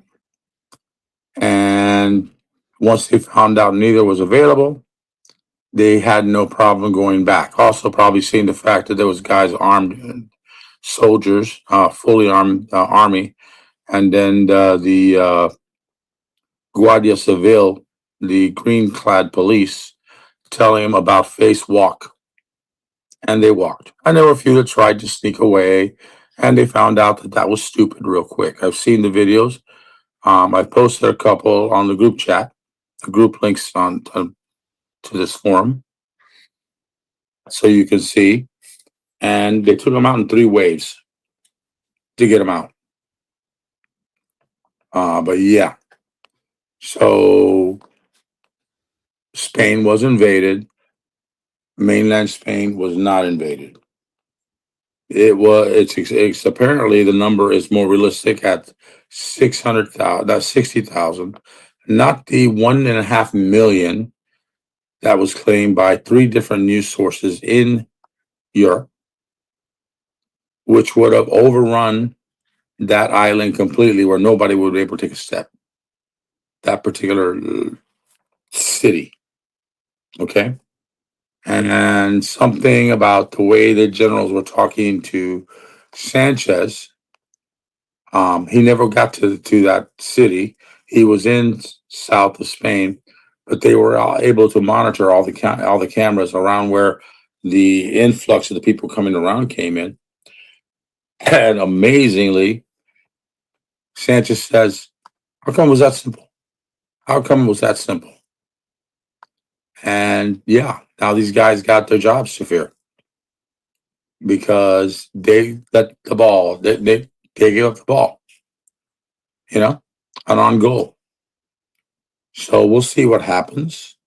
I know this Malay in Argentina made a statement in a news statement that I also shared in here that the people of Spain and the people of Spain are revolting. They're coming after. They want Sanchez gone. There's calls for the king because there's Article 16 of the Constitution.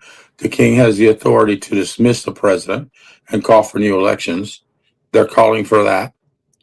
Yeah, it's getting really political in Spain. That's all the catch-up information I have. Someone else can speak now.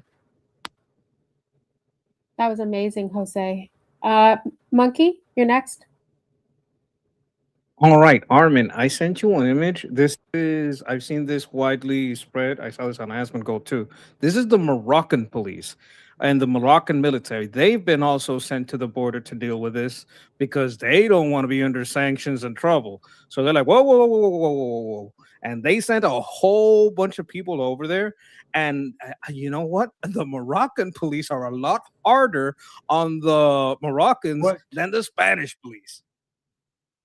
There's a few videos and images of this, and look, I just saw this a little while ago while I was having lunch, and I don't think it's too bad, but you could just live the image if you want. And it shows how the Moroccan police are dealing with, and yeah, they're not messing around. Like the when the Are Moroccan you sure police, this is I not think a that's the yacht? military. Are you sure this is not a yacht? I don't. I think it may be what do you call it when you do a close up and you enhance it, but it's the image. But the video, Because there's also the video of that happen.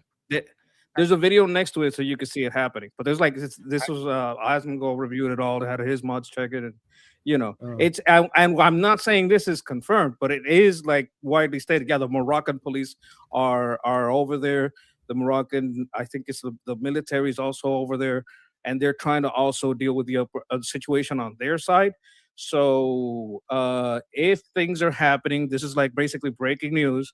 I hope it all turns out for good. Like I hope the Moroccan police also gets a handle on this, and not only that, I hope if the Moroccan police were really responsible, and we can hope, right? I'm not gonna say that. Oh my God, this is like in the bag, but we can hope that they would see this as a like let's say a lot of those people are not from Morocco and they were just like passing through to go up there, that they would be worried about people entering their border to go through to somewhere else and create some of the problems that happen in South America when these transient crowds going through your national territory are causing a problem, and they tighten their borders too, and they go against anyone aiding this. Any NGO that aided this, I would hope the Moroccan government would go after it. Okay, I'm hearing from Shauna that the Moroccan government named the highway after Trump. I hope they're not using that highway. Yeah, the Moroccan government is like close to Israel and United States, very close to United States, and getting eager to normalize relationship with Israel, and that's why many people don't. I consider it a rapid reaction. It's only been like less than a week, so yeah, absolutely guys, true. I'm out. In the group, I'm gonna share what Monkey shared. So you guys, you were gonna not see the group for a second, so let me just share this. And also, Monkey, can you post a link to it in the school chat as well, for people who might want to see it? So let me show people. saying, according to a widely circulated report, Moroccan soldiers are said to have prevented Moroccans returning from Ceuta from entering the country by throwing stones at them. The incident sparked fierce reaction on social media. Guys, so I'm not reporting that this is a real, I'm just reporting that this is widely circulating and a lot of people are saying this is real. And again, this is the video. And guys, I just checked YouTube. Just please keep in mind that the rock didn't hit the person. So the person did not get hurt. So I am sharing it only. Okay, so see, the rock did.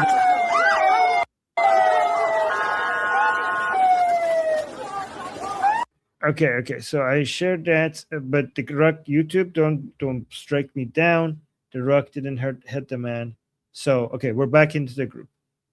So who's next? I'm just going to quickly comment that I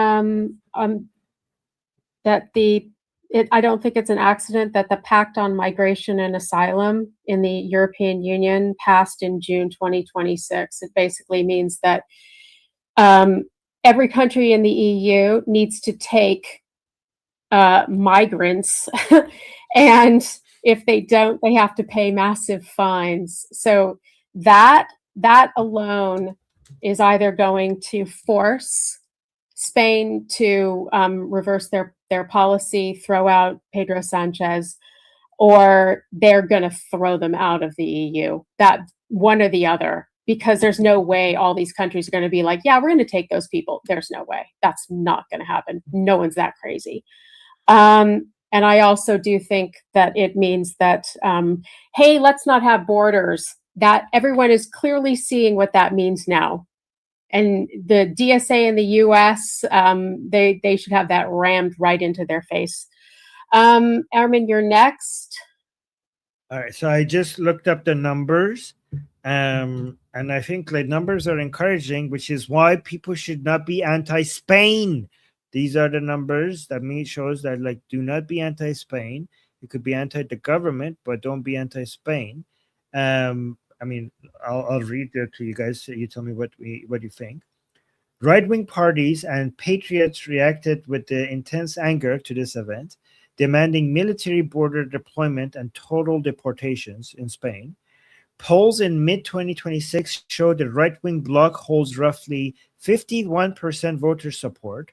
So that means the majority of Spanish people are like that. So this shows that the Spanish government does not represent the Spanish people at all. And not only that, 81% of Spaniards view current immigration as excessive. So we have 51% of right-wing with support the right-wing bloc, but even more than that, 81% think the current migration is excessive. The governing left wing reacted with defensive pragmatism, though hard left partners clashed over humanitarian border policy. So what I see is like within the left leaning, there's 50-50. Some people are saying like we need to like react to this and stop this. Half of the left wing people are talking about humanitarian stuff to help these people, the Moroccans and stuff like that. The pro-Palestine, anti-Israeli groups, they framed the event around Western Sahara politics and the diplomatic ties with Israel. They're blaming that, of course. And then open border activists reacted with legal challenges, demanding full asylum processing for all border crossers. So these are the different segments of Spain reacting to this differently. But you can see that the vast majority of Spanish people are patriotic Spanish people who are aggressively against all of this. So this is why you shouldn't be anti-Spain. You should just be anti the ruling government right now. Actually, if you want to look up Irene Montero, I'm just saying that to everyone. Look her up on X and see how she is being treated right now, because she was Miss Open Borders. Siddhartha, you're next. I wanted to answer Noah's question about whether or not open borders policy is dead. I think that it's not dead as far as there remains a group of people interested in promoting this policy, but I think it's a dead end in the sense that anyone who institutes the policy is self-destructing. So and I think that that's like, pretty much everywhere where it's instituted, it's going badly, and it's just so obviously going to go badly. When I think about, I mean, I'm an American. I'm the son of immigrants. I'm married to an immigrant. Many of my friends are immigrants. So I would say that I am xenophilic, but I'm still a restrictionist. Because I think that the people come to America because it's a functioning country. And there are billions of people who would like to live in a functioning country. And we can't just open the border. We cannot just open the border. We have to control it. And what happens is when somebody comes here illegally, they're displacing somebody who's waiting to come here legally. And that is an incredible distortion in the kind of people that end up coming. So if we just allow people to come in, then and we are punishing the people who are willing to respect our laws. And there are many people who want that, who want to come and who are willing to abide by the legal process and are not going to get to come, even though they really want to come and contribute. They're not going to get to come because they've been displaced by people who don't want to respect the system. I totally understand why somebody would want to come. And I can even understand the desperation to come here illegally. But I just think it is like absolutely an unsustainable policy. So that's right. I sent you a message on school if you have time at some point. Not right now, but respond to it. Next, I will check it out. next is Shauna. Just really quick, I was looking up this, like, I was trying to understand the demographics on the ground in Morocco, and one of the bottlenecks that they are experiencing, and this goes to Jose's point about them being promised something that was from Pakistan, is that they are dealing with a very high percentage. I can't remember what number it was, but I think it was as high as 30%, it might have been higher, of what they call NEET, which is like non-educated, and they're not in school and they don't have a job. I can't remember the exact thing. I'm blanking now, but they have a high percentage of young men in that situation, and their training stuff isn't really designed. They're having some of the same problems the West is having. Basically, they have a bunch of young, unemployed, uneducated young men that don't have any skills and don't have access to gain skills for like gainful employment or to keep themselves busy or whatever. And so that's a problem that Morocco is having, which is part of why there was such a horde of young men available to just go over there, even though Morocco as a nation is evolving and being like there's a lot of improvements happening, but it looks like they just have a lot of white collar types of jobs, and they don't have much to do. They don't have a lot of opportunities for these kind of young men that are from historically impoverished families or whatever. So that's just like a piece of information. That's all I have to say, is just that there's an issue there that Morocco as a country is dealing with. It's just too many bored young men.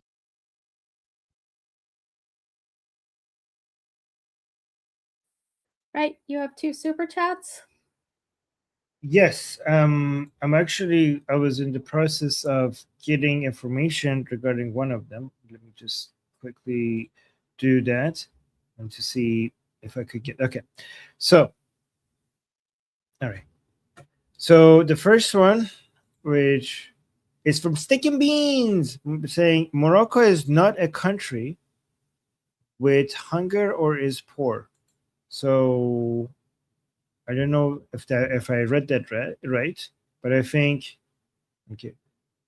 Okay, I give it to AI to decode what the second meaning is saying. Second meaning is saying that Morocco does not suffer from widespread poverty or food shortages, starvation.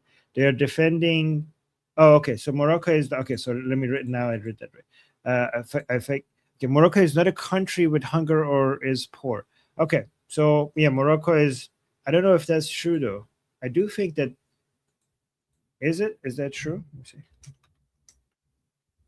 I do know that they have a lower GDP per capita than many other countries, but I don't know.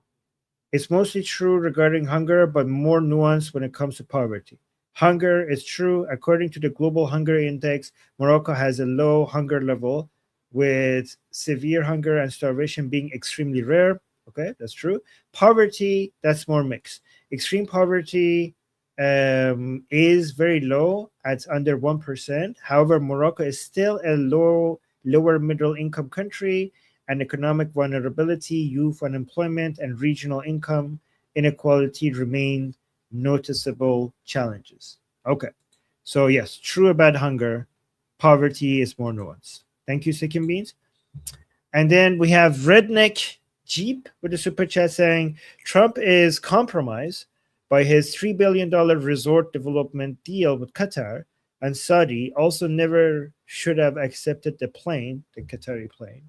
So I know, I know there's a lot of deals that Jared Kushner and Witkoff have with the Saudis and the Emiratis and the Qataris that makes them not a very reliable, um, very reliable when it comes to dealing with those countries. They are very aggressively more pro de-escalation because of their financial ties to that region. I don't know how true that is with regards to Trump, so let me look that up. The Trump organization entered major real estate deal around the Persian Gulf on April 30th, 2025 and September 29th, 2025. A $3 billion luxury resort agreement in Qatar was co-launched with state-backed developer Qatar DR on April 2025. Saudi real estate projects under the Trump brand expanded with a $1 billion project on September 2025. The administration accepted $400 million Boeing jet from Qatar, which entered service on July. Yeah, we know that. Critics maintain these transactions compromise foreign policy decisions regarding the Persian Gulf and the Iranian regime.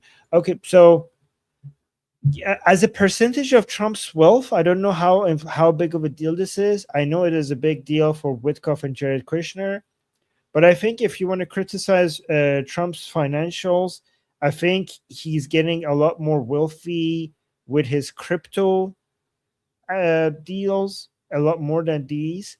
So I think that's the area that I have a lot of criticism for what Trump is doing, because he is a lot of his decisions that he has made when it comes to his foreign policy and other policies seem to be in line with what would be beneficial to him, regarding his crypto business.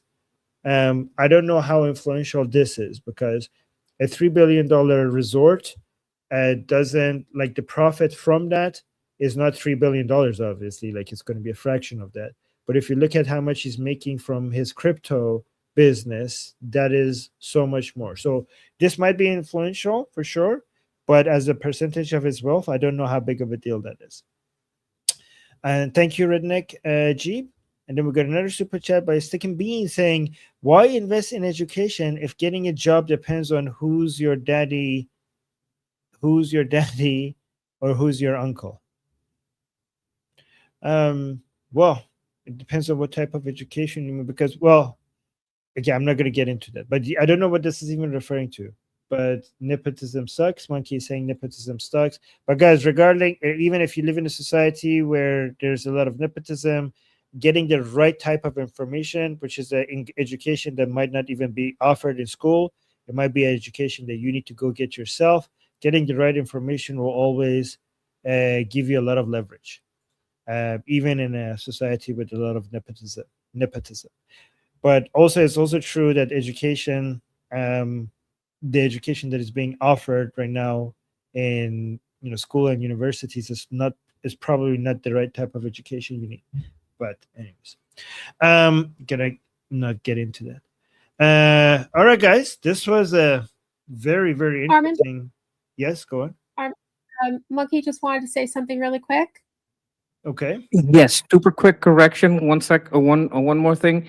The Moroccan police was not stopping people coming back from Quetta.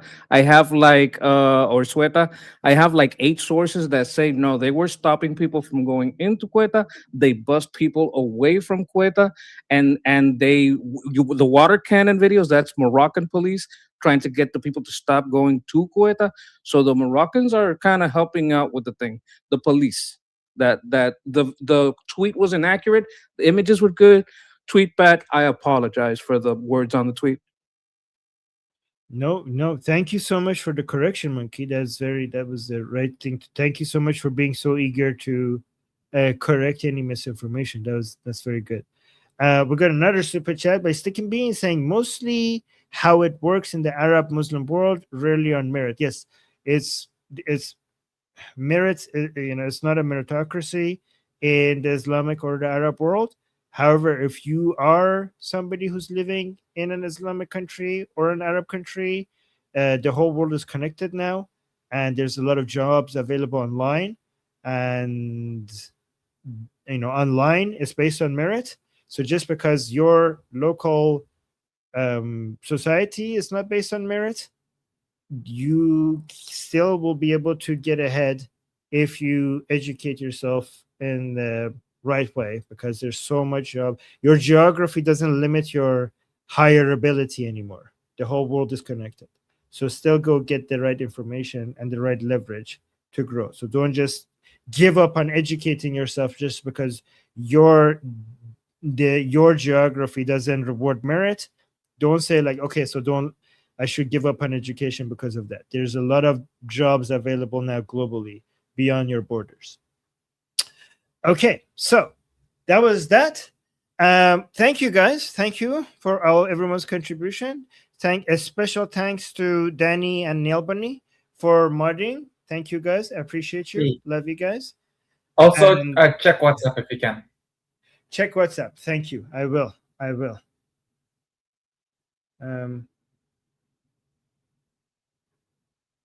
Okay. All right, guys. I'll see you guys in on YouTube. I'll see you guys in half an hour. I think Ali is going to be very salty today. I think he's going to be very disappointed. So I have to go there and make him feel better in half an hour. Yes, Taiwan Jiayu. Is that how you say that? Nobody? Jiayu? Taiwan Jiayo. Jiayo. Taiwan Jiayo. Jiayo. Okay, I'm going to try to Jiayo. Okay. Jiayo. You say the last one like it's a question. So the Thai is like, huh? And then Juan is just okay. I'm not going to pronounce it right. I'm just going to say it for now. With the pronunciation comes later. I think Danny taught me how to say. I forgot what you told me, Danny. So I'm going to figure that out later. Anyways, Jiayo.